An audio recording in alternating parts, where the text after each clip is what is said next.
Lideramos el camino de la opinión pública y buscamos que la cultura del debate alcance consensos y soluciones a los problemas de nuestro país.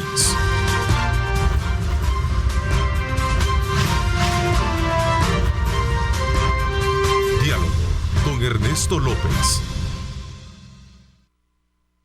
Buenos días, El Salvador, ¿cómo están? Bienvenidos a este día martes 31 de enero de 2023. Culminamos ya el primer mes, imagínense usted, el año. Y pues mucha expectativa con relación a todos aquellos temas que hemos a lo largo de estos días estado abordando, en perspectiva, en estrategia, en acciones que sin duda alguna representan políticas públicas que pueden contribuir a mejorar y a desarrollar mejor a nuestro país. Esta mañana no escapa precisamente de poder colocar sobre nuestro análisis en esta primera parte un tema que tiene que ver mucho con el crecimiento económico, con las apuestas, con las alianzas, en fin, con tantos aspectos que tienen que ver con ese pronóstico que en su momento podamos sacarle el mejor provecho para saber que el país este año estará mejor económicamente que ayer. Así es que para hablar de este tema quiero darle la más cordial bienvenida a la ministra de Economía, la licenciada María Luisa Jaén, a quien le doy pues la bienvenida. Buenos días, bienvenida, gracias por acompañarnos. Buenos días, Ernesto, muchas gracias por recibirnos nuevamente y permitir compartir con la población todas esas perspectivas positivas que tenemos de crecimiento económico para este año. Recientemente la vi en un viaje en el exterior, compartiendo desde luego aspectos que tienen que ver con la imagen, no solo imagen del país, sino que la imagen de inversión y económica de nuestro país, ¿cierto? Sí, así es, Ernesto. Tuve la oportunidad de representar a El Salvador en esta reunión anual del Foro Económico Mundial, el cual reúne a líderes economistas del sector empresarial, del sector público, y ha sido una oportunidad bastante importante para nuestro país para poder dar a conocer no solo los planes que hemos tenido desde el inicio de nuestra gestión, sino resultados bien concretos de todo lo que vamos alcanzando. También tuve la oportunidad de poder conversar con aquellas empresas con quienes ya tenemos una relación y poder fortalecer relaciones con empresas como Siemens, por ejemplo, Microsoft, Coursera, con quien ya tenemos una relación de trabajo, y a partir de esas conversaciones pues hemos podido encontrar nuevas áreas de acción y trabajo conjunto, pero algo también bien importante para el futuro y esas buenas noticias que esperamos compartir a lo largo del año con la población, y es que también hemos tenido esas conversaciones con nuevas empresas que están interesadas en el país, que al ver que existe un ambiente de negocios que invita a la inversión, están viendo a El Salvador como un potencial lugar en donde invertir, y me refiero al sector de tecnología, me refiero al sector de call center, siendo esos dos sectores, diría yo, donde más relaciones pudimos forjar en esta visita, en esta participación en este foro mundial. Pero algo también, regresando al poder compartir los resultados que hemos alcanzado a la fecha, vemos cómo El Salvador se diferencia de muchos países en el sentido que El Salvador tiene una estrategia de facilitación de comercio para lograr una competitividad en donde ya se alcanzaron 100 medidas de las que nos habíamos propuesto en conjunto con el sector empresarial, pero también tenemos planes de facilitación de inversiones, tenemos proyectos de creación de talento que han beneficiado a miles de jóvenes y que les ha ayudado a abrir puertas en nuevos empleos. Así que todo esto, El Salvador no es un observador en un foro mundial como lo hubiese sido en el pasado, sino que ahora El Salvador está a la par de inversionistas, está a la par de la directora general de la OMC, compartiendo cuáles son esos resultados concretos. A ver, el foro es un concierto de naciones en las que, como usted dice, pues reúne todo el gurú de la economía mundial, ¿no? Y en la que se llegan a hacer exposiciones en las que se recrea precisamente la condición que cada país tiene. Cerramos un buen año para decir, bueno, señores, miren, nosotros hemos hecho una apuesta en este sentido. Uno de los grandes factores que impactaban la economía, sin duda alguna, ha sido bastante arreglado, que es el tema de la inseguridad. En fin, muchos aspectos que a lo mejor pudieron haberse dicho durante el desarrollo del evento. Efectivamente, y en realidad son pocos los países que tienen la oportunidad de estar representados, especialmente los países pequeños son pocos, pero sí que hemos tenido la oportunidad de compartir no solo los planes nuevamente y los resultados, sino esos datos que reflejan todo el trabajo que se ha venido realizando, no solo desde la perspectiva económica. Creo yo que es bien importante reconocer que todas las medidas que se tomaron en el momento de pandemia han contribuido a estar donde nos encontramos el día de hoy. Las medidas que se han tomado para combatir la delincuencia también tienen un impacto muy positivo en nuestras cifras macroeconómicas y microeconómicas también. Todo esto básicamente se refleja.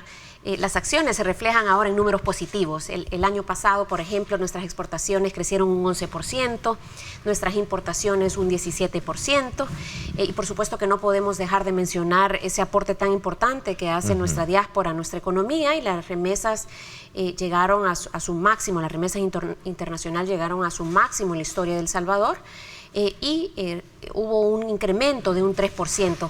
Ahora, estos incrementos son encima de esos incrementos que habíamos visto en el 2021. Yo creo que no podemos menospreciar este hecho, en el sentido de que el 2021 fue un año en donde El Salvador tuvo un 10.3% de crecimiento. Concurre entonces más allá de lo que podría ser el año que recién finaliza todo esto. Exactamente, y nos da una pauta de lo que viene. Y también nos confirma que El Salvador, al estar diversificado, al ser fuerte en sectores tradicionales como alimentos y bebidas, textiles, plástico, cartón, pero también estar avanzando en otros sectores como el sector farmacéutico, el sector de turismo, y además un creciente sector de call center, un sector con alto crecimiento, tecnología. En fin, a pesar de estar en contextos complejos a nivel internacional, altos niveles de inflación, afortunadamente El Salvador ha podido protegerse de cierta manera de esta influencia externa que estamos viviendo, y por supuesto que no solo El Salvador, sino que la mayoría de países del mundo. El haber tomado las medidas, como usted bien nos la recuerda, para poder paliar un poco la crisis que se generó a partir del incremento de los precios de los combustibles, la situación de Ucrania y todo esto, pues de alguna manera fueron medidas compensatorias que lograron paliar la situación, ¿no? Totalmente. Una experiencia nos pudo haber dejado, o buena experiencia, sí, ¿no? Totalmente. De poder actuar con anticipación, diría yo, frente a un escenario como ese. El hecho de haber tomado esas 11 medidas en marzo del año pasado, un paquete integral en donde se estabilizan los precios de insumos que son muy importantes para los hogares, pero también para las empresas, como es el combustible, el gas, la energía. El hecho de que esta estabilización de precios se acompañó de inspecciones. Logramos realizar desde marzo a la fecha más de 200.000 inspecciones a mercados, a supermercados, a gasolineras, a puntos de venta de gas licuado, de petróleo, y en fin, todas estas medidas contribuyeron no solamente para haber tenido y haber cerrado el año con un nivel de inflación relativamente bajo comparado con otros países. Digamos, El Salvador cerró sus niveles de inflación con 7.3% el año pasado, mientras países vecinos como Honduras un 19.6%. Entonces, estas medidas que se tomaron con un enfoque integral, de manera proactiva, nos han permitido tener esos niveles relativamente bajos de inflación, pero también lo que nos permitió es poder continuar con ese dinamismo que hemos visto, que nos permite cerrar el año con estas cifras tan positivas en cuanto a exportaciones. Importaciones, es bien importante, ese 17% de incremento en nuestras importaciones es importante porque cuando uno desagrega qué es lo que está detrás de esos números, nosotros podemos ver que hay más del 40% es para la importación de insumos que después serán utilizados para productos que se van a vender ya sea en el mercado local o en el mercado internacional, pero alrededor de un 16%, alrededor de 33 millones se van directamente a la adquisición de maquinaria, y eso pues nos da la pauta y nos demuestra demuestra que hay sectores en alto crecimiento que están incrementando su capacidad de producción. Esa balanza comercial logramos mantenerla entonces, siempre hay un déficit, sí, pero digamos es que histórico por la naturaleza, desafortunadamente en el pasado, no se enfocaron los esfuerzos en poder crear esas cadenas de valor a nivel interno, y ahora pues hay una dependencia en el comercio, principalmente pues con Estados Unidos y Centroamérica. Sí, aunque siempre ha sido deficitaria históricamente, ¿no? Yo leyendo un poco veía que siempre teníamos ahí un desbalance, como bien usted lo dice. Hubo, según tengo acá una información en mis datos, que el año pasado cierra con importantes logros en la facilitación de comercio, que es otro de los aspectos fundamentales dentro de la estructura económica del país. Sí, así es. Para un país pequeño como El Salvador, un país que es más atractivo en la medida que haya un buen clima de negocios, en la medida de que haya un tránsito ágil de las mercancías con nuestros vecinos. Por eso es tan importante la facilitación de comercio. En realidad, desde el gobierno vemos la facilitación de comercio como una forma de generar más competitividad, que haya más inversión y con eso poder generar más empleos para la población y todavía lo más importante, mejorar la calidad de vida de los salvadoreños. La facilitación de comercio puede sonar como un tema un poco frío, pero en realidad nosotros lo vemos desde una perspectiva bastante humana, en el sentido que en la medida que nosotros logremos eliminar toda esa burocracia que detuvo los negocios en el pasado, en la medida que nosotros eliminemos esas largas esperas en nuestras aduanas. Esas barreras que a veces también arancelarias que no dejan de ser no muy benevolentes, ¿no? Arancelarias, no arancelarias.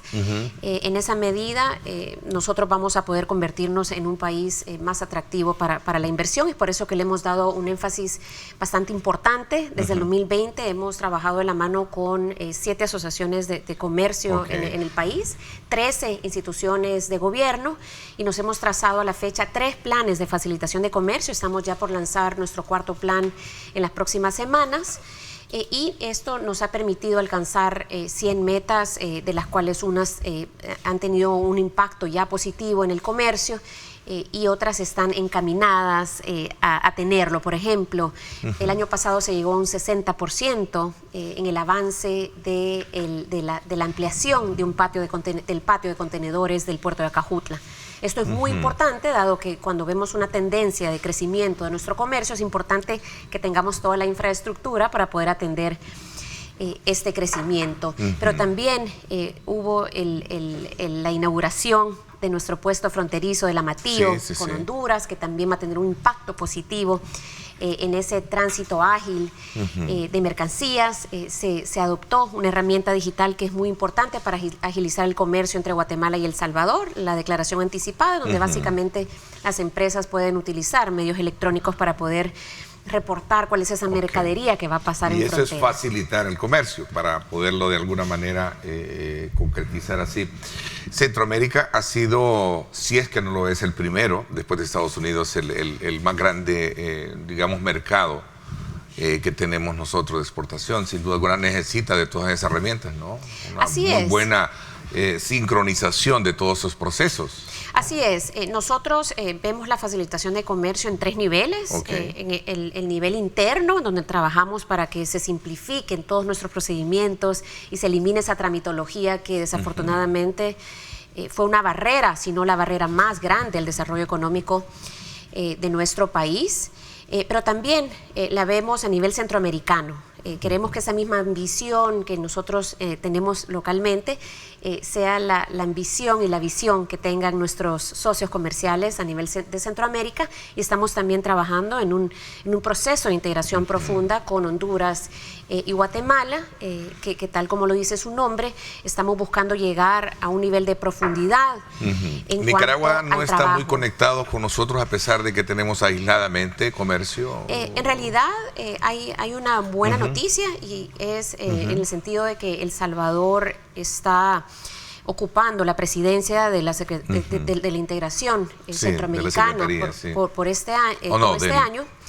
del banco o la secretaría? Del Consejo de Ministros. Del Consejo de Ministros, Del sí. Consejo de Ministros de la Integración Centroamericana. Que es Comieco. Sí, es el Comieco, ¿verdad? Y la buena noticia es que hemos aprobado ya esa metodología que nos permitirá tener una estrategia de facilitación de comercio a nivel centroamericano, y esa estrategia ha sido aprobada por todos y cada uno de los países centroamericanos, incluyendo Nicaragua, mostrando el interés que existe y una oportunidad que debemos de aprovechar, en el sentido de que todos los países hemos reconocido la importancia de la facilitación de comercio, y algo que no solo puede estar dentro de nuestra frontera, sino que es vital que se logre a nivel de toda la región. Ok. ¿Todo esto antecede entonces a que vamos a tener un año con mejores perspectivas? Así Usted es. me hablaba de, bueno, se ha llegado a decir a un foro, somos un país que hemos logrado mejorar el clima, un clima de inversiones, que creo que el país mucho lo requiere, ¿no? En temas de que se traduzca esto en una generación de empleo, que se mejores salarios, en fin, que dinamice una economía, ¿no? ¿Cuál es la expectativa con relación a este año, y sobre todo cuando por ahí se escuchan nubes, algunos planteamientos sobre aspectos que tienen que ver con problemas de recesión, etcétera, etcétera, ¿no? Sí, quizás no solo la facilitación de comercio, Ernesto, sino todas las medidas que se han tomado desde momentos de la pandemia, como hablábamos, cómo se abordó el tema de salud, sigue siendo importante para poder justificar y demostrar estas cifras positivas que se tienen en nuestra economía, el haber combatido la delincuencia, como se ha hecho, los planes de facilitación de comercio que han dado resultados concretos, toda la digitalización que está teniendo el gobierno, también eso va a tener un impacto catalizador, está teniendo ya un impacto catalizador, hay más interés en los inversionistas de poder venir a El Salvador, porque saben que es un lugar donde son bienvenidos, donde no solo van a poder navegar y poder realizar todos esos procedimientos de manera ágil, sino que tienen un gobierno que respalda y les apoya para poder invertir. Así que todos estos elementos, y el hecho, como comentaba anteriormente, que tenemos una economía bastante diversificada, y diversificada en sectores que serán importantes aún en un proceso de desaceleración económica a nivel mundial. Es decir, los textiles siguen siendo demandados, son textiles de bajo valor, siguen siendo demandados. Los call centers, los servicios de los centros de llamadas, siguen siendo demandados también por el mundo. Y todos estos elementos, todas las acciones que se han tomado desde el gobierno, y el hecho de tener esta economía diversificada, y no puedo, por supuesto, dejar de mencionar el espíritu emprendedor, esa resiliencia, esa capacidad de reconvertirse de nuestras empresas, y el talento que está detrás de cada una de las empresas, de los productores de bienes, de las empresas que brindan servicios. Todo esto pues nos permite tener esas perspectivas positivas, a pesar de que el mundo sigue atravesando momentos complejos, pero estamos, como yo le he llamado, un positivismo, estamos siendo positivos, pero siendo realistas, ¿verdad? Porque al final de cuentas nuestro socio, uno de nuestros socios más importantes es Estados Unidos, y lo que suceda en la economía de Estados Unidos nos va a tiende a afectar a El Salvador. Pero lo cierto es que no se debe de ser, debemos de ser siempre optimistas frente a cualquier realidad. De hecho, lo hemos sido. Totalmente. Usted mismo planteaba que durante el ejercicio del año pasado, que se presentó toda esta crisis, logramos establecer, métodos o políticas para volvernos resilientes. Yo creo que a mí me encanta muchísimo la palabra resiliente, porque eso demuestra de que ante cualquier adversidad podemos salir adelante, podemos afrontar esto, ¿no? Totalmente, eso lo hemos tenido siempre claro, incluso en los momentos más difíciles de la pandemia. Tenía la oportunidad de conversar con empresas, con representantes de empresas, y yo les decía, en los momentos de crisis es cuando surgen oportunidades, y hay empresas que han aprovechado este contexto complejo para poder brindar nuevos servicios, para poder producir nuevos bienes, y poder no solo venderlos a nivel local, sino que a nivel internacional. Y qué mejor ejemplo que el hecho que el 2020, nosotros a partir de julio, agosto, nosotros ya vimos un crecimiento significativo en nuestras exportaciones. Para el mes de abril del 2021 nosotros ya habíamos recuperado la totalidad de esos empleos que habían sido suspendidos durante la pandemia. Es decir, que en esos momentos tan difíciles, y recuerdo haber estado acá, Ernesto, conversando cuando habían unas proyecciones bastante pesimistas que decían que El Salvador no se iba a recuperar a niveles previos del 2019, sino hasta el 2023, 2024. Sí, recuerdo no sé si que usted se recordará. decía mucho, ¿no? Y usted me preguntaba, ¿usted cree que nos va a tomar hasta el 2023 o 2024? O sea, vamos llegar? a aguantar, vamos a llegar. Y eso, la verdad, eran proyecciones demasiado pesimistas. No sé cuáles fueron las variables que se habrán tomado para hacerlas, pero ciertamente estaban equivocadas porque... como lo mencionaba anteriormente, a partir de julio, agosto del 2020, nuestra economía se empezó a recuperar y a abril del 2021 ya habíamos superado, ya se habían recuperado esos empleos que se habían perdido y a la fecha incluso hay 172% más empleos de los que habían en ese momento. Por eso es que a mí me gusta también otra frase que salió hoy en el contexto de la pandemia del COVID, ¿verdad? El COVID nos enseñó mucho. El COVID nos enseñó a ser solidarios, a ser drásticos, a ser disciplinados y muchas cosas, ¿no? Y quizás a ser creativos. A ser emprendedores. A ser emprendedores y todo eso. Por eso yo planteaba cómo... A digitalizarnos. Cómo hoy nos, digamos, nos preparamos para enfrentar este riesgo de recesión mundial, sobre todo por estas fragilidades que se han mostrado en el escenario mundial.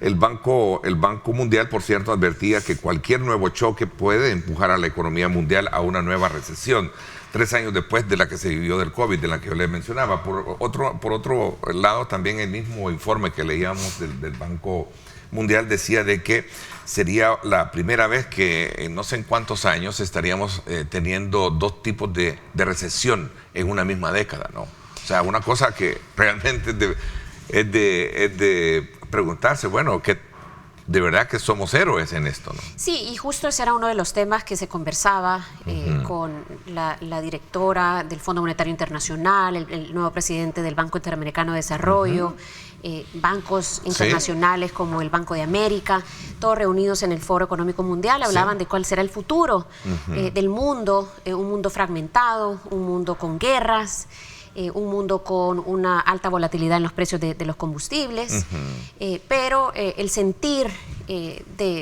o ese mensaje que terminaba saliendo de estas conversaciones es que esa desaceleración económica no debería de ser demasiado drástica, no va a ser, nuevamente, no va a ser el año de mayor bonanza en el mundo, con todos estos retos que ocurren a nuestro alrededor, pero lo que sí estamos nosotros bastante confiados y estamos trabajando para que sea así, es que en El Salvador sí haya un crecimiento positivo entre un 2 y 3% para este año y que este crecimiento siga siendo impulsado por un crecimiento en nuestras exportaciones y siempre pues un rol importante que juegan las remesas internacionales dentro de esta ecuación.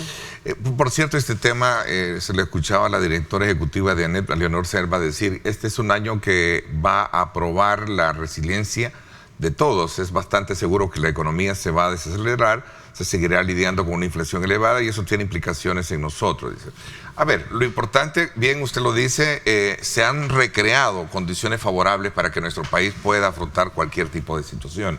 El tema de las remesas es otro factor importante. Veía el informe del Banco Central de Reserva. Hemos tenido un crecimiento muy importante, pese a todos estos nubarrones, ¿no?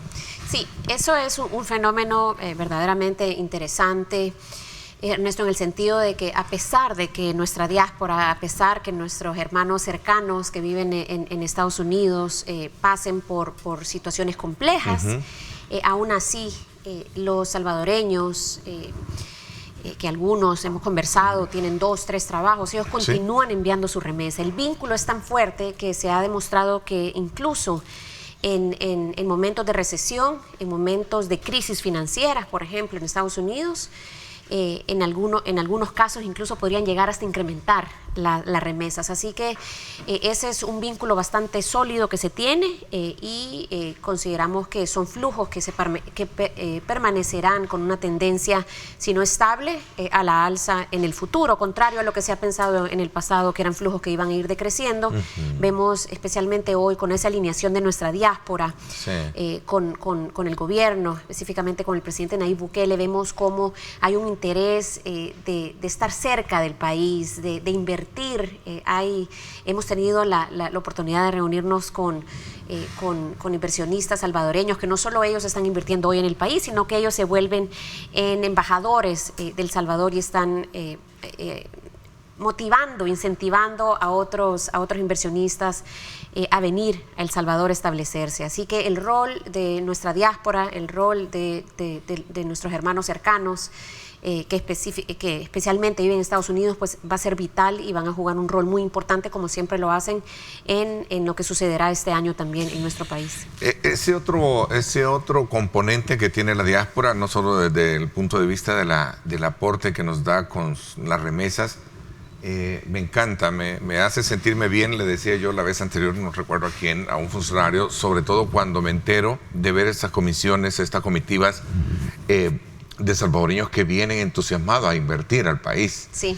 Hoy, en esta época de cierre de año, vimos a una gran cantidad de ellos promoviendo ya sus inversiones y sobre todo sus apuestas, especialmente en el tema de lo que también viene siendo uno de los grandes apuestas estratégicas del país, que es el tema turismo, ¿no? Sí, exactamente. En Oriente estamos viendo un alto nivel de inversión y de interés por parte de nuestra diáspora. En realidad es un tesoro que había quedado... Y Oriente, que era el olvidado de hace muchos años, ¿no? Exactamente, y ahora pues cada día hay un hotel nuevo, cada día hay un restaurante nuevo. Y con todos los proyectos de infraestructura que se tienen desde el gobierno, el aeropuerto, que está también ya en proceso de factibilidad, su estudio de factibilidad, todo esto, las carreteras que también se están construyendo, todo esto nos va a llevar a que nuestro Surf City sea una realidad en toda la costa de nuestro país. Bueno, voy a permitirme hacer una primera pausa comercial. Seguimos un poco en el análisis de lo que nos proyecta precisamente el año 2023, un año en el que ya estamos, desde luego, cumpliendo este día, el primer mes. Y sin duda alguna, el tiempo corre y vuela rápido. Imagínense, ya pasamos enero y ahora vamos a febrero. Mes de la amistad, ya el día de mañana. Así es. Vamos a la pausa y regresamos con más. 6:57.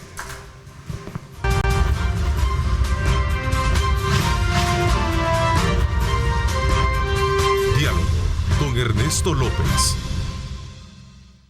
Bueno, gracias nuevamente por estar con nosotros a esta hora de la mañana. Seguimos en nuestra conversación, en un balance de las actividades y una evaluación de todos los temas que tienen que ver con ese eje económico del país, todas las apuestas e iniciativas que se han logrado establecer en el año que recién concluyó y que ahora en perspectiva y pronóstico lo ponemos de cara a lo que viene en este 2023. La ministra de Economía, María Luisa Jaén, con nosotros.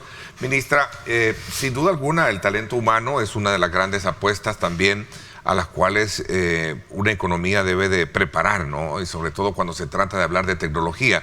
Decía usted, bueno, tenemos cursos de especialización con ciertas empresas estratégicas y mundialmente hablando, muy famosas, como Microsoft y otros, pero se necesita precisamente de una apuesta específica en ese tema del talento humano, ¿no? Sí, totalmente. Así como hemos hablado de facilitar la inversión, eliminar la burocracia, hemos hablado de facilitar el comercio, es importante también en ese enfoque integral incorporar el talento. Desafortunadamente en el pasado uno de las grandes barreras al crecimiento de nuestros sectores fue nada menos el no poder contar con ese talento. Eso de verdad es una tristeza en el sentido de que nuestro mayor activo es nuestra gente. Sin embargo, no había esa comunicación, sector empresarial, sector público, academia, y es así como El Salvador quedó estancado por décadas en realidad, siendo el país de la región centroamericana con menos crecimiento, y una de las grandes razones por las que eso sucedía era porque no había esa alineación, ese trabajo conjunto con el sector empresarial. A partir desde el inicio de la gestión del presidente Nayib Bukele, hemos estado en contacto con los distintos sectores a los cuales la falta de talento fue la barrera de su crecimiento, y me refiero al sector de tecnología y me refiero al sector de centros de llamadas, de call centers.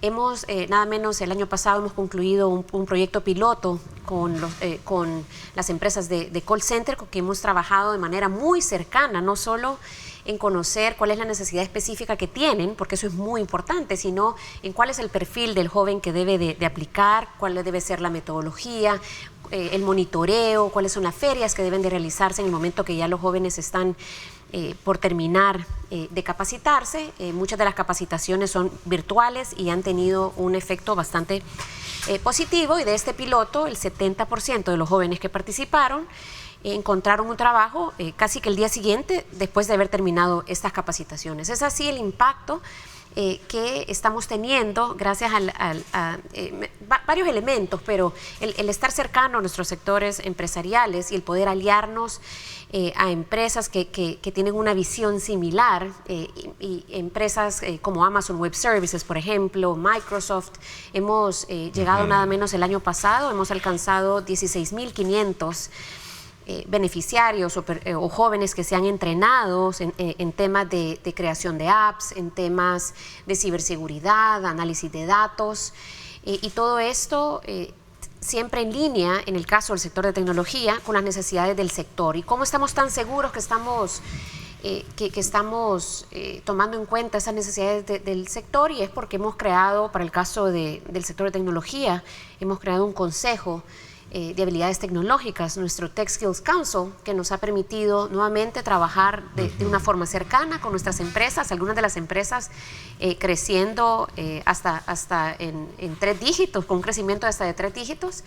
Y esta es un trabajo, Ernesto, que estamos seguros que tendrá un impacto bastante positivo, porque lo que vemos en el mercado internacional y en el mercado local es que las habilidades de tecnología seguirán siendo demandadas, así como son demandadas el día de hoy, pero incluso más a futuro. Entonces estamos teniendo esa visión de corto plazo, de poder, de inmediato plazo, de poder invertir en esas áreas, de poder tener a los jóvenes hoy, pero también haciendo esos análisis que se requieren para poder determinar en qué se deberían de estar capacitando nuestros jóvenes. Hablamos de habilidades gerenciales, digitales, y sobre todo el otro tema que tiene que ver mucho con esa apuesta de la cual hablábamos en el turismo, el idioma inglés, por ejemplo. Así es, así es. Nosotros tenemos una meta este año de poder llevar a brindar a más de 10.000 jóvenes la oportunidad de aprender inglés este año. De acuerdo a los análisis que hemos realizado y esa buena inserción laboral que tuvimos el año pasado en este proyecto piloto, nosotros esperaríamos que alrededor de un 70% logre incorporarse en un sector de centros de llamadas. Habiendo dicho eso, hay otros sectores que también necesitan del inglés. Turismo es uno de esos sectores, sí. Tecnología es uno también de los sectores que necesitan inglés, y en ese sentido sabemos que es una apuesta segura. En la medida que más salvadoreños puedan tener conocimientos del idioma inglés, estábamos hablando recientemente también con un centro de llamadas que lo que necesita es francés. Ya tenemos una buena experiencia brindando servicios de call center en francés, y así es como nosotros trabajamos de la mano con el sector empresarial, entendiendo cuáles son sus necesidades. Y algo bien importante es que todos estos programas son de acceso gratuito a la población, y aprovecho para hacer aquí un anuncio e invitar a todos los jóvenes que nos sintonizan, a los padres de los jóvenes que nos sintonizan, a estar atentos de esa información que nosotros compartimos en redes, porque nada menos el día de hoy cierra la convocatoria de un proyecto que permite a las personas poder adquirir habilidades, nuevas habilidades en el sector de tecnología. Eso se cierra el día de hoy, así que todavía están a tiempo para aplicar, pero a lo largo de todo el año nosotros vamos a estar abriendo distintas convocatorias para asegurarnos que nuestros jóvenes, que las personas que están interesadas en capacitarse y obtener un empleo tengan esas herramientas que le brinda el gobierno en alianza nuevamente con grandes empresas multinacionales y empresas sólidas de entrenamiento de inglés en el país. Bueno, hay que resaltar, recuerdo mucho porque es un tema que lo he abordado en el pasado con don Ricardo Montenegro, presidente de INSAFORP, que también trabaja muchísimo en la especialización de talentos, de personas, de jóvenes estudiantes que están interesados no solo en el inglés, sino que en otras áreas también de tecnología, ¿no? Sí, y INSAFORP ha sido nada menos uno de los aliados en este proyecto que hemos implementado anteriormente con el sector de call center y de verdad que es un orgullo el poder haber podido finalmente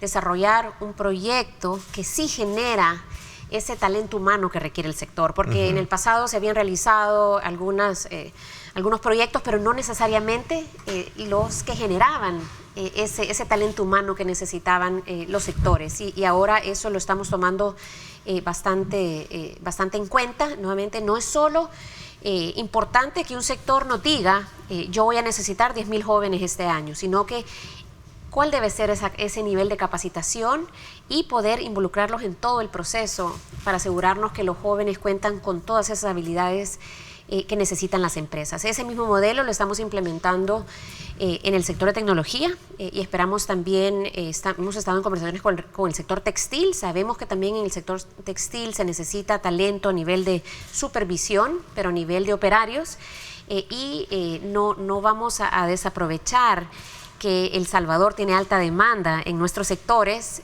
al no tener el talento humano. Queremos invitar, hemos invitado ya a fundaciones del sector empresarial, a las escuelas, a las universidades. Todos nos debemos de unir para poder atender este problema y digamos que esta es una coyuntura que nosotros consideramos será una transición, porque en la medida que nuestro sector público, nuestras escuelas vayan reforzándose como se han venido haciendo desde el inicio de la gestión. El Salvador es un ejemplo y uno de los ejemplos insignia de Google, en donde más de 1 millón de jóvenes ya utilizan las herramientas de Google para poder aprender. Entonces, estamos ya atacando ese reto desde distintas perspectivas, desde etapas tempranas y a lo largo de todas las escuelas públicas, pero también no podemos quedarnos de brazos cruzados, sino que estamos trabajando con esa población que no tuvo la oportunidad de acceder a una capacitación, pero ahora, tomando en cuenta cuáles son las necesidades de los sectores y los intereses de nuestros jóvenes, pues estamos brindando esas oportunidades. Ministra, el tema de los programas de emprendedurismo es también otra de las apuestas importantes que se debe de tomar en cuenta hoy en día, sobre todo cuando estamos viendo todos estos altos y bajos de la economía. Creo que la promoción de nuevos agentes económicos en un país como el nuestro son oportunos, ¿no? Sí, así es, Ernesto. ¿Qué se tiene al respecto? Percibimos que en el pasado mucho se pensó en las grandes empresas, en las empresas multinacionales, y aún así pues habían los retos que ya hemos conversado anteriormente, sin dedicarle ese espacio y ese trabajo que requieren nuestros emprendedores.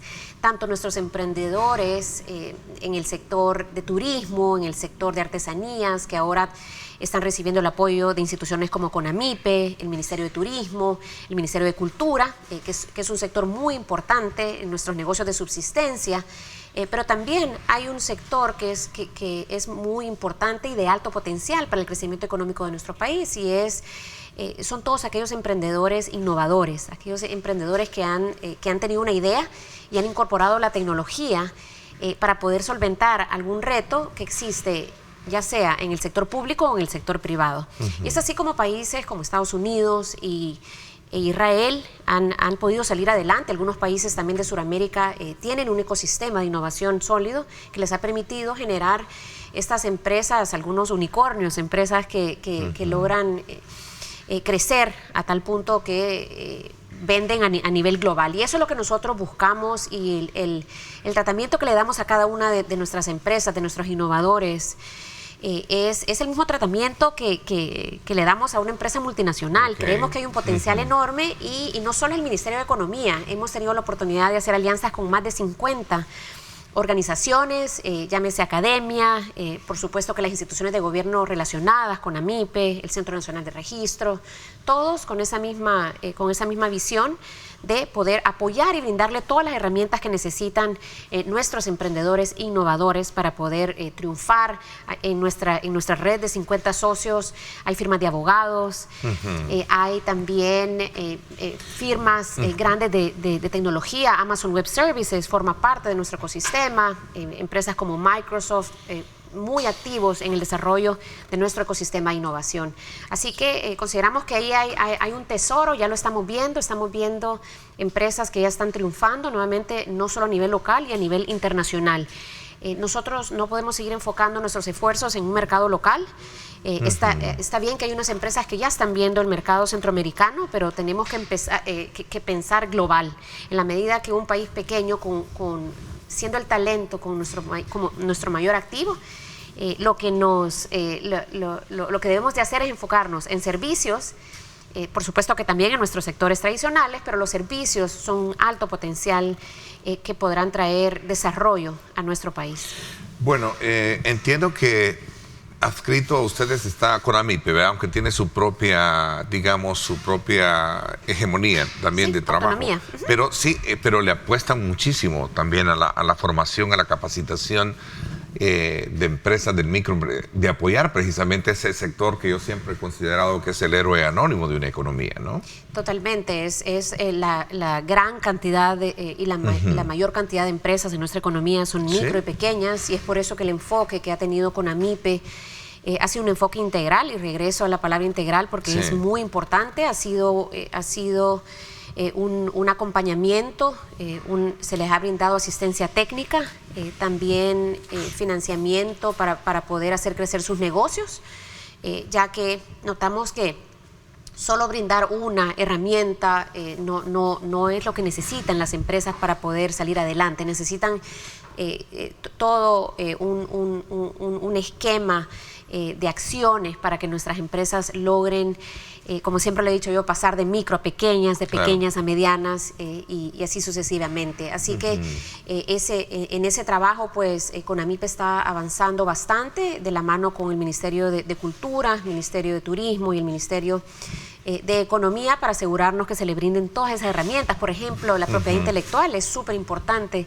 para nuestros pequeños emprendedores, y es así como forma un componente importante de las capacitaciones que se le brinda a las micro y a pequeñas eso habría que sumarle también el trabajo más detallado que se puede hacer con los gobiernos locales, que es allí donde está representada también la mayoría de ellos. Hablamos de aquellos pequeños negocios o aquellos emprendedurismos vivos que en una apuesta estratégica que tiene que ver con el turismo, se aprovechan los fines de semana. ¿Cuántos turoperadores vemos saliendo a los pueblos a promover precisamente toda esa, a dinamizar esa economía como tal? Sí, y ese es un punto muy importante y una muy buena noticia para nuestro país. Y es que ahora estamos viendo que el desarrollo está llegando a todo el territorio, ya sea por el turismo, que básicamente lleva desarrollo hasta los últimos rincones de nuestro país, pero lo estamos viendo también regresando al tema de centros de llamadas, regresando al tema del sector de tecnología. La pandemia nos demostró que las personas nos volvió a reafirmar que las personas no deben de estar en un solo lugar para poder brindar sus servicios, y es así como el día de hoy hay bancos, hay empresas de tecnología, hay empresas de centros de llamadas que tienen su talento trabajando en los distintos departamentos del país, y esa es otra forma de llevar desarrollo a las comunidades. Bueno, y no se puede invisibilizar los indicadores que han mejorado en materia de seguridad pública, que es lo que también permite recrear todas esas, situaciones. El dólar sigue siendo fuerte. Alguien me preguntaba ahí en los chats, en los mensajes. ¿El dólar sigue siendo fuerte? ¿Qué pasó con el Bitcoin? Continuamos con la implementación de la billetera Chivo Wallet, que es básicamente una herramienta de inclusión financiera para la población, que brinda la posibilidad que antes no se tenía de pequeños emprendimientos de poder acceder a un sistema de pago de manera gratuita, siempre y cuando pues las transacciones se hacen dentro de la red. Además, recientemente se aprobó la ley de emisión de activos digitales, en donde se abre una nueva oportunidad para nuestro país de poder acceder a financiamiento más allá de los mecanismos tradicionales. Se abre una oportunidad para que tanto las empresas privadas como el gobierno, un Ministerio de Hacienda, un Banco Central o una autónoma pueda acceder a financiamiento adicional cuando se realicen emisiones de activos digitales y estas operaciones pues se realicen utilizando tecnologías como blockchain que tienen estos altos niveles de seguridad. Aquí hay otra gran oportunidad y esperamos, sería el presidente Nayib Bukele que estaría compartiendo más información sobre cuál es el futuro de este proyecto, pero está claro que El Salvador pues siguió muchas de las recetas de desarrollo por muchísimo tiempo y desafortunadamente no logramos llegar a donde queríamos llegar, un crecimiento sostenible, inclusivo, de oportunidades, en la mejora de calidad de vida, y este es un proyecto en conjunto con la adopción del Bitcoin que permite de una forma innovadora buscar otra forma de desarrollo económico para nuestro país. Eventos importantes ya para el cierre de nuestra conversación para este año, ministro. Sí, tenemos una agenda bastante apretada, además de ocupar pues la presidencia de la integración centroamericana. Estamos por lanzar nuestro próximo plan de facilitación de comercio para este año. Uno de los hitos que nos vamos a plantear alcanzar es poder tener un portal único de comercio exterior con la información que necesitan nuestros negocios y negocios internacionales para poder tener esas transacciones con el país. Pero también estamos prontos a lanzar nuestra estrategia de facilitación de comercio que va hasta el 2027, en donde se trazan las líneas gruesas de ese trabajo que debemos de realizar para poder llegar al óptimo de facilitación de comercio en nuestro país. Continuarán nuestros proyectos de creación de talento humano, para lo cual invito a nuestros jóvenes nuevamente a estar pendientes de nuestras redes. Y continuaremos también con la 4ª edición de nuestra Copa Mundial de Emprendimiento, la cual reúne a todos los emprendedores, innovadores en todo el territorio para poder competir, llegar a ser semifinalistas, finalistas y competir a nivel internacional. Pero más allá de eso nos permite identificar dónde está ese talento, dónde están nuestros innovadores y poder brindarles todas las herramientas que necesitan para hacer sus proyectos una realidad. Ok, ¿se han suspendido el subsidio al gas propano? Me preguntan acá algunos. No se han suspendido, siguen vigentes ambos subsidios, el subsidio tradicional de $8.04 y el subsidio de estabilización de precios del gas. Ambos siguen vigentes y en nuestras redes y redes del gobierno redes de la nueva Dirección de Hidrocarburos y Minas podrán encontrar la información de cuánto deberíamos de estar pagando por nuestros tambos de gas. Ernesto me dice acá, buenos días, Ernesto, pregúntele a la ministra qué se está haciendo para agilizar los trámites en el Ministerio de Medio Ambiente para crear nuevos centros industriales. Vemos mucha burocracia. ¿Qué se está haciendo al respecto? Es bien importante si queremos abrir un poco el abanico de inversión. Sí. Tenemos que ser facilitadores, ¿verdad? Total. Es vital. Lo mencionaba anteriormente, en el pasado fue una de las mayores barreras a nuestro crecimiento. Sin embargo, estamos ya desde el inicio de la gestión tomando cartas en el asunto. Hemos priorizado 600 trámites, Ernesto, de los cuales algunos de estos trámites corresponden al Ministerio de Medio Ambiente. Participan 3 instituciones de gobierno. De estos 600 trámites que hemos priorizado, hemos ya logrado que más de 400 de estos trámites tengan una reducción en el tiempo de respuesta en un 60%. Y ya estamos a 100 trámites que han sido digitalizados.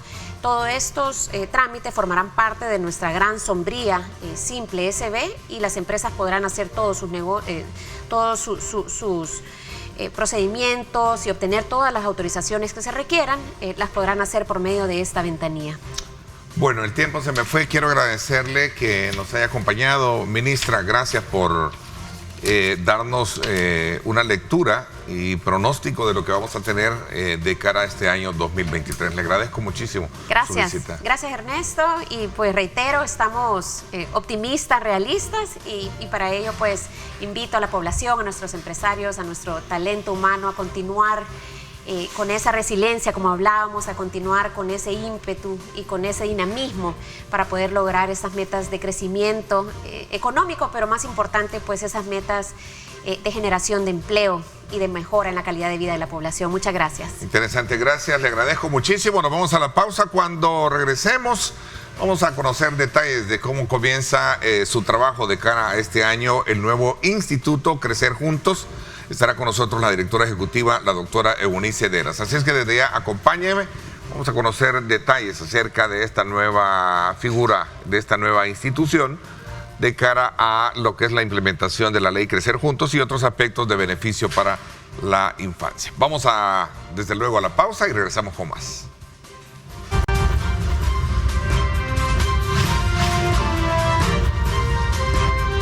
Diálogo con Ernesto López.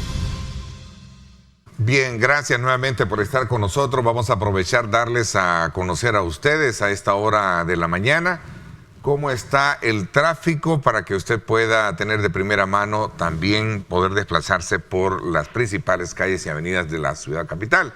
Vámonos hasta este sector que siempre nos muestra cómo está la carga en este sector del Boulevard Constitución. Cuando vemos este tránsito que viene del norte a sur, vemos fuertemente el tráfico cargado, no así viceversa hacia el sur. Vemos bastante el desplazamiento a esta hora de la mañana. Este es el Boulevard Constitución, cerca de lo que es el monumento a la Constitución. Vámonos ahora a la rotonda de El Salvador del Mundo, que es bien importante también, y sobre todo porque conecta, como siempre les digo, los cuatro arterias principales, ¿verdad? Paseo General Escalón, que la conexión está bastante despejada, y al fondo la Constitución siempre hacia el sur. Y tenemos en la parte superior de sus pantallas todo el parque vehicular, o ese que viene precisamente de lo que es la Alameda Roosevelt, para conectar a estas 2 o 3 arterias. Así, también un poco despejada la conexión hacia la avenida Manuel Enrique Araujo. Tome usted sus mejores decisiones, sus mejores consideraciones de tráfico, para no verse desde luego afectado o en el tiempo que usted tiene proyectado para su destino. Así está el tráfico. Quiero darle la más cordial bienvenida a la doctora Eunice Deras, directora ejecutiva del Instituto Crecer Juntos. Bienvenida, doctora. ¿Cómo está? Muchas gracias por la recepción también y la invitación a compartir un poco acerca de lo que está haciendo el nuevo Instituto Crecer Juntos para la atención integral a la primera infancia en El Salvador. Así es, casi el mes de trabajo. Casi. Porque ahí por el 9º día del mes de enero se juramenta a los directivos y ahí comienza ya el trabajo. Sí. Contarles que el instituto nace oficialmente con la entrada en vigencia de la ley Crecer Juntos el 1 de enero de 2023, y el día 9 de enero se instala su primera junta directiva, y pues tuve el enorme privilegio y la responsabilidad pues de asumir el rol de conducir esta nueva institución, que sin duda tiene muchos retos en materia de atención integral a la primera infancia, y enfocarse sobre todo en la calidad de los servicios que están llegando a nuestras niñas y niños. A ver, ¿en qué consisten esos nuevos retos y mejorar esa calidad de servicios para niños y niñas? Bien, en El Salvador muchos esfuerzos se han enfocado en atender a la primera infancia. Okay. Hay diferentes iniciativas que vienen de organizaciones de la sociedad civil, de instituciones del Estado, de los organismos de cooperación, y El Salvador tiene el enorme reto de homologar, definir y estandarizar la forma en que se atienden a las niñas y niños en El Salvador en ese periodo, en esa ventana de oportunidades que ofrece la primera infancia, y que va desde la gestación hasta cumplir los 8 años. Es una etapa de la niñez que, por su relevante importancia en materia de desarrollo humano, requiere que todos los servicios y atenciones lleguen de manera simultánea, continua y organizada, para que puedan ser recibidos por un mismo niño y una niña. En este caso, el Instituto Crecer Juntos nace con la misión de definir un modelo de país, un modelo de atención integral a la primera infancia, nace con el reto también de brindar asistencia técnica a cualquier institución que desee promover intervenciones para la primera infancia. Tiene como reto fundamental también el definir un plan nacional de formación del talento humano que va a atender primera infancia, porque la calidad es un aspecto imprescindible en esta gestión también. Luego tiene esa gran tarea de promover la implementación de diferentes modalidades para atender a primera infancia. Ya en El Salvador hay una serie de modalidades que llegan a las comunidades, hay modalidades que conocemos como centros de cuidado en este momento. Vamos a tener también, con la entrada en vigencia de la ley Crecer Juntos, la puesta en marcha de la obligación patronal de los trabajadores que tienen, de las empresas que tienen 100 o más trabajadores. Es importante recalcar que esta obligación también aplica a las instituciones del Estado, a las públicas, a las autónomas y a cualquier institución que tenga 100 o más trabajadores. ¿Cuánto vence el plazo para poder, porque entiendo que se amplió, se dio prórroga, ¿no?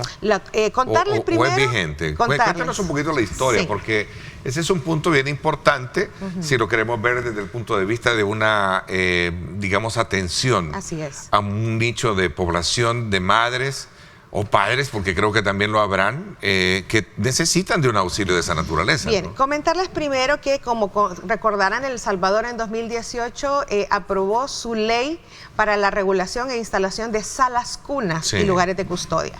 Esta ley se quedó corta para las necesidades que tenía el país y con una visión que, si bien es cierto, en ese momento daba cumplimiento a los compromisos que adquirió El Salvador en su constitución, o sea, hace muchísimo tiempo, no resolvía en materia operativa lo que se necesita para garantizar la atención de niñas y niños. Esta ley quedó derogada. Es decir, la ley Crecer Juntos, en uno de sus capítulos, recoge ahora lo que El Salvador va a entender por centros de atención a la primera infancia. El Salvador no habla más de salas cunas, no habla más de lugares de custodia, habla de centros de atención a la primera infancia. Hay una gran variable. Así es, tiene que ver con la calidad. No solo en el tema conceptual de cómo se menciona, sino más bien del enfoque mismo. Así es, tiene que ver con que dejemos de pensar que guardamos a los niños. Tiene que ver con dejar de pensar que los niños están ahí en un tiempo donde solo necesitan cuidado y alimentación. Porque que eran las famosas guarderías, es decir, guarderías, ¿no? Estamos tratando de ir eliminando del lenguaje salvadoreño esa concepción de guardar a nuestros niños y niñas. Nuestras niñas y niñas en su primera infancia necesitan un espacio donde se garantice, además del cuidado personal, la estimulación del desarrollo, la educación de calidad, una alimentación balanceada y nutritiva, pero también la interacción con otros niños, la interacción a través del juego, que es un elemento súper importante cuando hablamos de primera infancia, y también elementos relacionados con la interacción con el deporte, el arte, la cultura, todos estos elementos que son importantes en primera infancia. Entonces les comentaba que con la entrada en vigencia de la ley Crecer Juntos, entra en vigencia la responsabilidad de 3 sectores. Primero, del Estado, a través del Instituto Crecer Juntos, de poner a disposición de la población centros de atención a primera infancia públicos y gratuitos. De las municipalidades también, que deben también tener en su municipio al menos un centro de atención a primera infancia público y gratuito. Y la responsabilidad de las instituciones públicas, privadas, autónomas que tengan 100 o más trabajadores, de instalar o mantener un centro de atención a primera infancia. La ley Crecer Juntos vino entonces a garantizar esta conciliación, vamos a decirlo así, entre el derecho laboral que tienen las personas trabajadoras, pero también el derecho que tienen nuestras niñas y niños a recibir una atención integral en su primera infancia. En este momento, el CONAPINA, el Consejo Nacional de Primera Infancia, Niñez y Adolescencia, está haciendo una intensa labor en materia de definir el reglamento. El CONAPINA vino a fusionar el ISNA y el CONNA. El CONNA y el ISNA, ¿no? Como ustedes saben, que se regían con la ley Lepina. Así es. El sector protección tenía 2 instituciones. Vamos a hablar de eso. Me están pidiendo una pausa. Listo. A ver, es interesante esa parte porque de alguna manera el Instituto Crecer Juntos toma ¿hasta qué edad? ¿Hasta los 8 años? Hasta cumplir los 8 años. 8 años. ¿De ahí quién toma ese rol? ¿Quién asume? Es un proceso de articulación entre varias instituciones. Ok, vamos a hablar de eso. Ahí está el punto clave que quería conocer. Voy a la pausa, 7:33 minutos. Gracias por estar con nosotros.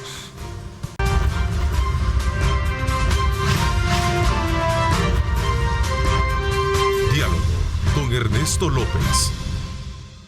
Bueno, gracias nuevamente por estar con nosotros, a usted por mantener siempre esa fiel sintonía y por darnos ese voto de preferencia a todo el esfuerzo periodístico y de opinión que realizamos acá en Grupo Megavisión. Muchísimas gracias a nuestros buenos amigos que nos están sintonizando más allá de nuestras fronteras.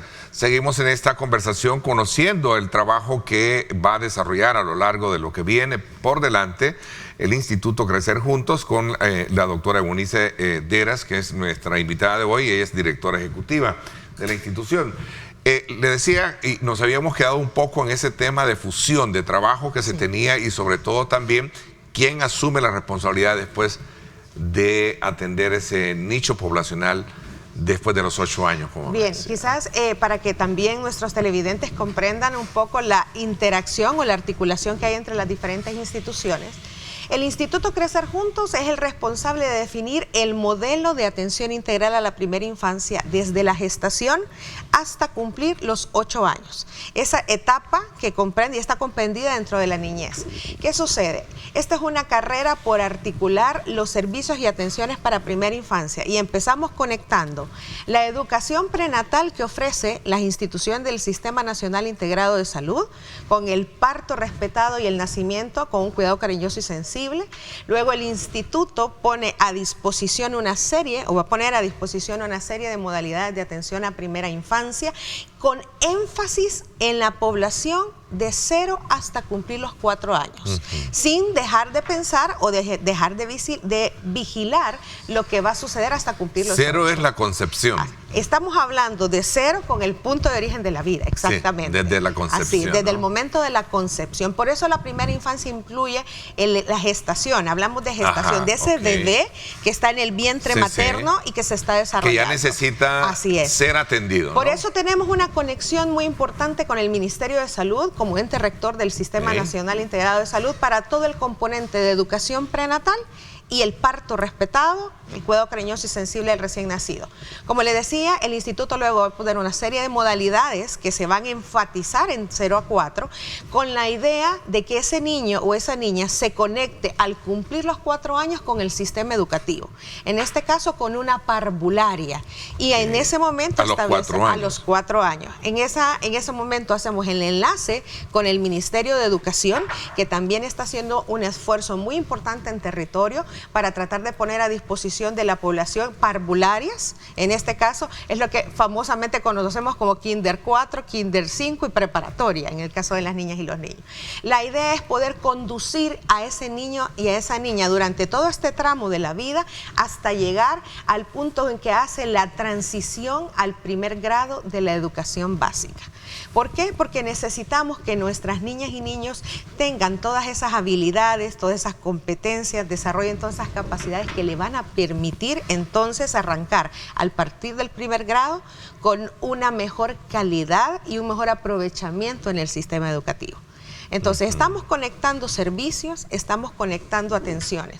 Dentro de las modalidades, siempre nos gusta enfatizar que todas las niñas y los niños tienen los mismos derechos, pero no todas las niñas y niños necesitan lo mismo.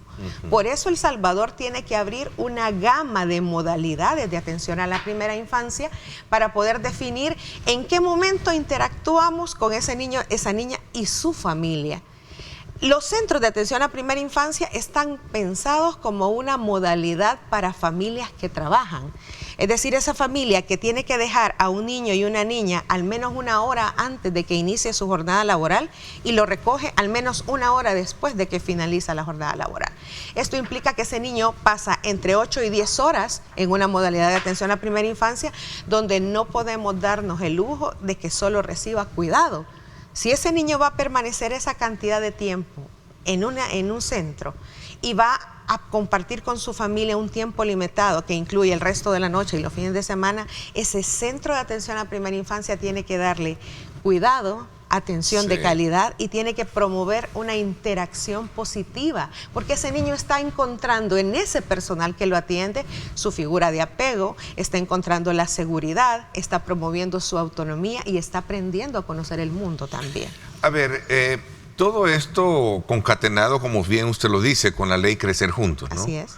Que ya está en vigencia desde el punto de vista de que recoge todos esos elementos para armonizar las acciones que han tenido todas las instituciones. Después hablábamos, ¿quién asume después de los 8 años? Pues bueno, viene la articulación con otras instituciones. Así es. Hablamos en este caso de lo que fue el rol que jugó en su momento el CONA, el ISNA, que se fusionaron hoy con la nueva ley, ¿verdad? Bien, la ley Crecer Juntos viene a hacer un reordenamiento del sistema de protección integral de primera infancia, niñez y adolescencia.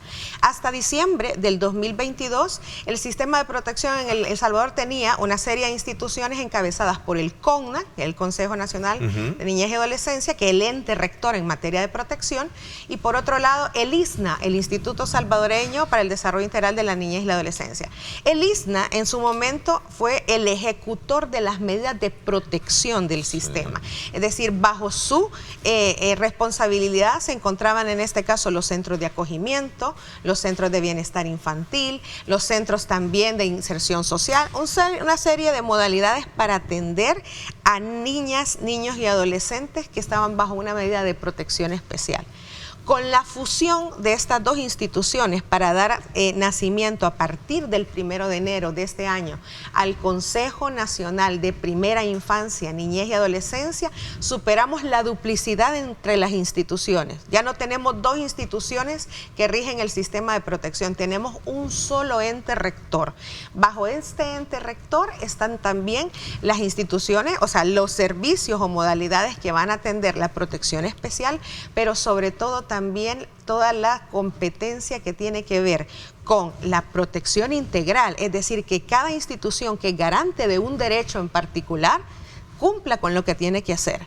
Anclados o amarrados al sistema de protección tenemos al Ministerio de Salud, al Ministerio de Educación, vamos a tener nuevos integrantes en el sistema de protección que incluyen a la Fiscalía General de la República, está la parte de la PGR también con su participación y en este caso una mejor articulación en el sistema de protección.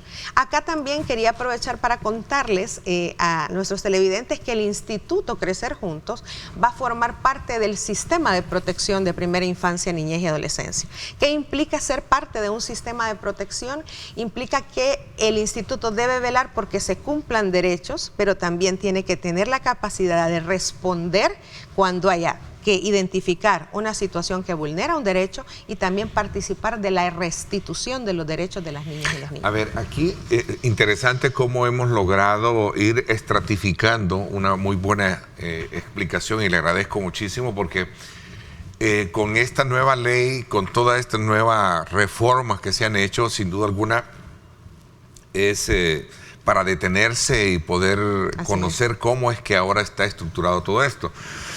Por ejemplo, el tema del maltrato infantil, hay leyes específicas, ¿verdad?, que contemplan cómo atender situaciones como esa, pero esa es una naturaleza y es una realidad quizás que todavía no hemos logrado eliminar de nuestro ambiente, ¿cierto? Es importante comprender que cuando hablamos, primero El Salvador debemos conceptualizar también desde el Instituto Crecer Juntos lo que tenemos por un buen trato. Un buen trato no implica la ausencia de disciplina positiva y del cuidado cariñoso y sensible que necesita una niña, un niño o un adolescente. El CONAPINA, que es el ente rector en materia de protección, está trabajando arduamente para definir todos estos elementos que tienen que ver con la cultura de la disciplina positiva. Ahí está, es el CONAPINA que ahora el que ya lleva esa... ¿Qué sí estamos trabajando nosotros en función del buen trato? El tema del fortalecimiento de las prácticas de crianza, porque no se puede modificar una práctica de crianza si la familia no ha desarrollado una habilidad parental.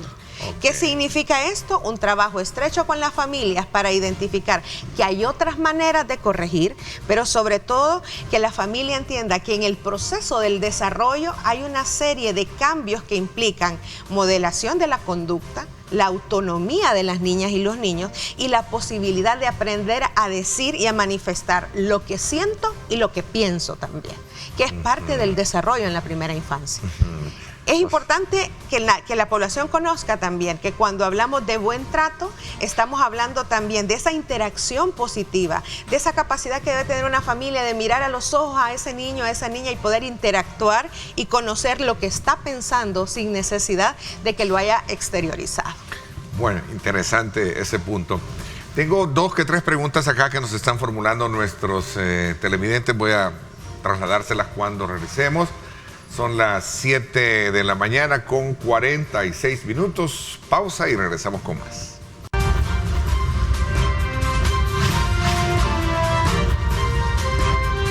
Diálogo con Ernesto López. Bien, gracias nuevamente por estar con nosotros. Doctora, por acá me pregunta alguien que qué pasó en cuanto al concepto que en su momento como política de gobierno impulsó la administración, entiendo, del expresidente Mauricio Funes con el caso de Ciudad Mujer. ¿Qué tiene que ver todo este componente con todo el trabajo que hoy y esa visión que se tiene? Creo que es importante identificar los roles institucionales. Okay. El tema de Ciudad Mujer está en la cancha del Instituto Salvadoreño para el Desarrollo de la Mujer, ISDEMU en este caso.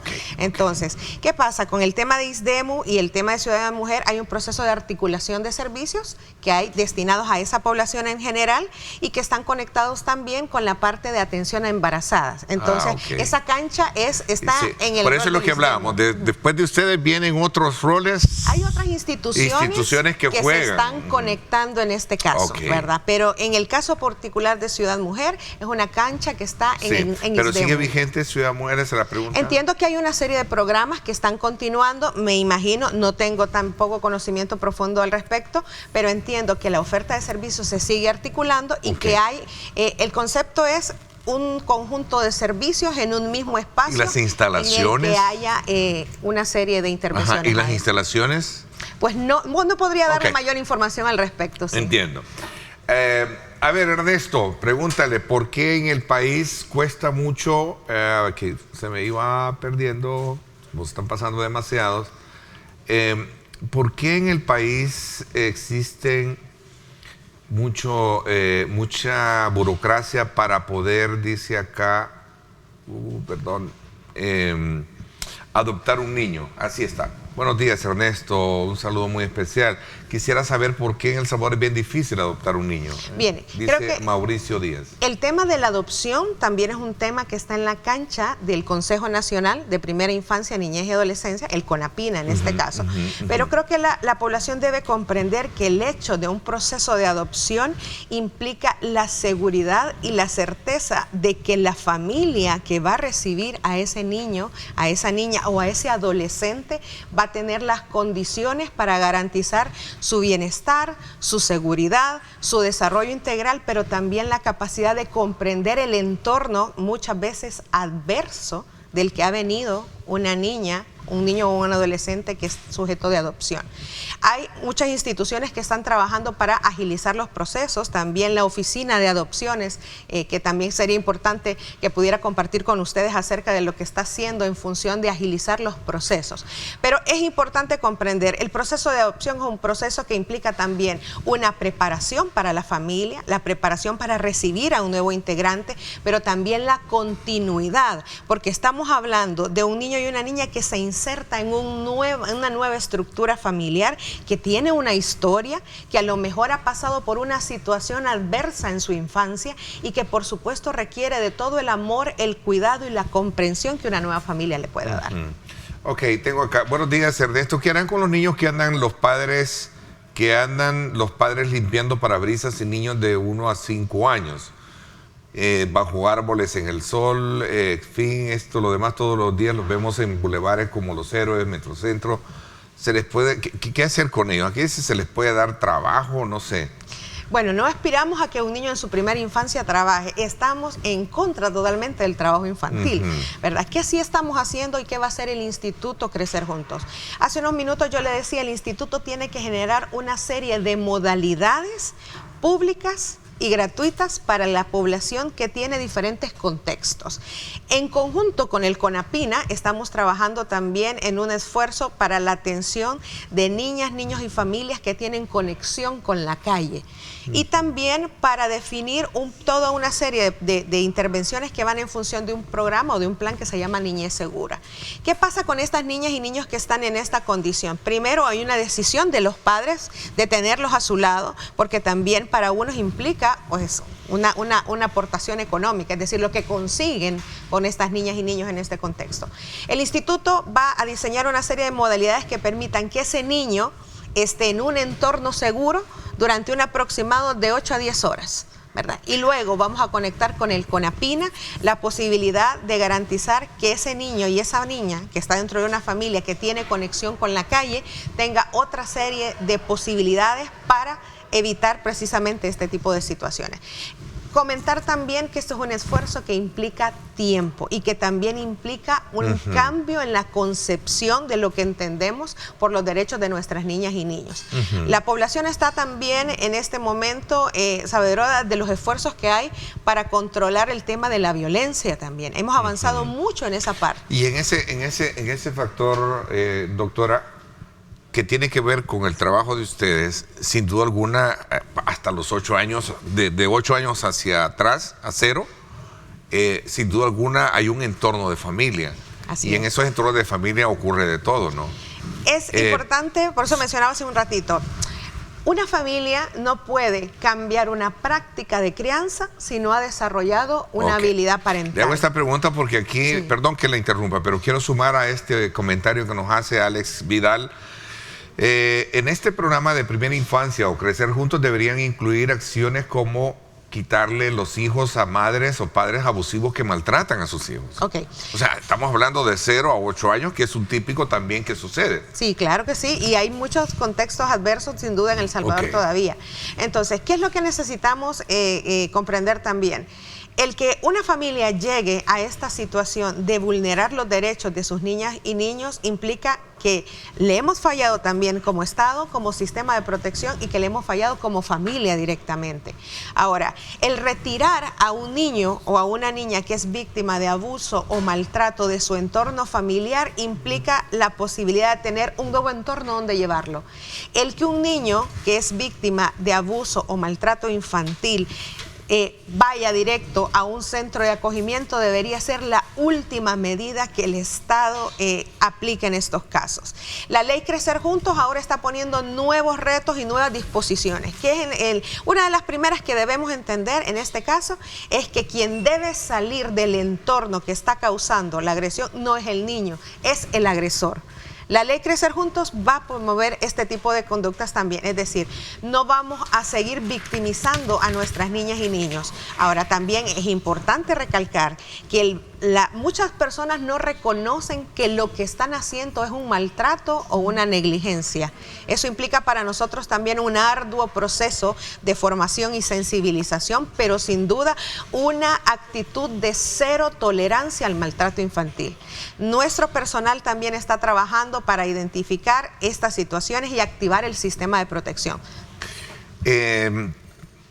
Todo ese trabajo es no solo para el área central, oriente y occidente, se abarca todo. Así es. El Instituto Crecer Juntos se está estructurando en este momento con equipos de trabajo que se van a desplegar inicialmente en 4 regiones, pero nuestra aspiración es que durante el año podamos ir estableciendo sedes departamentales.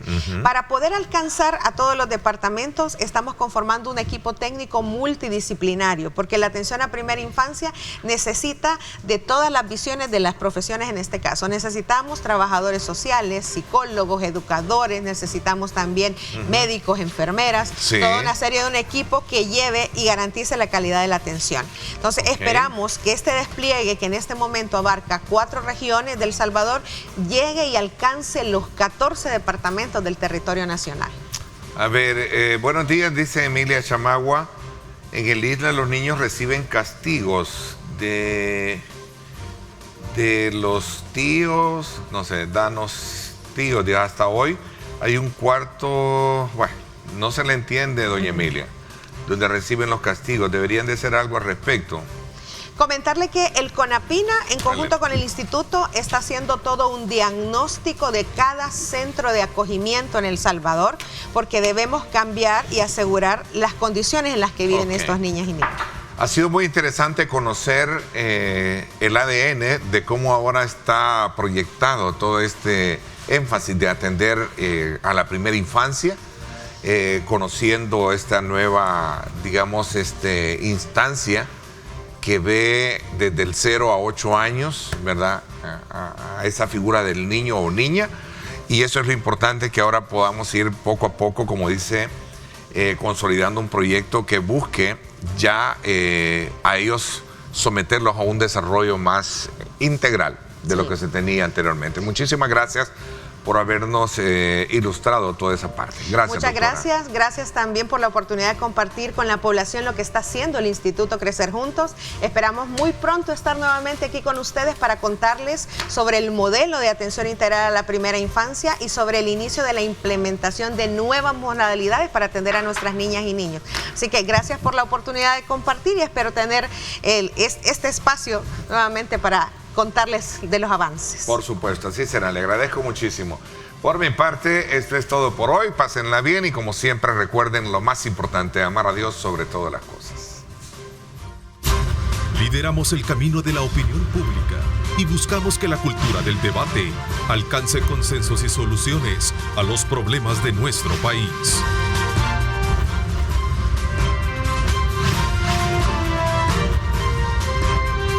Diálogo con Ernesto López.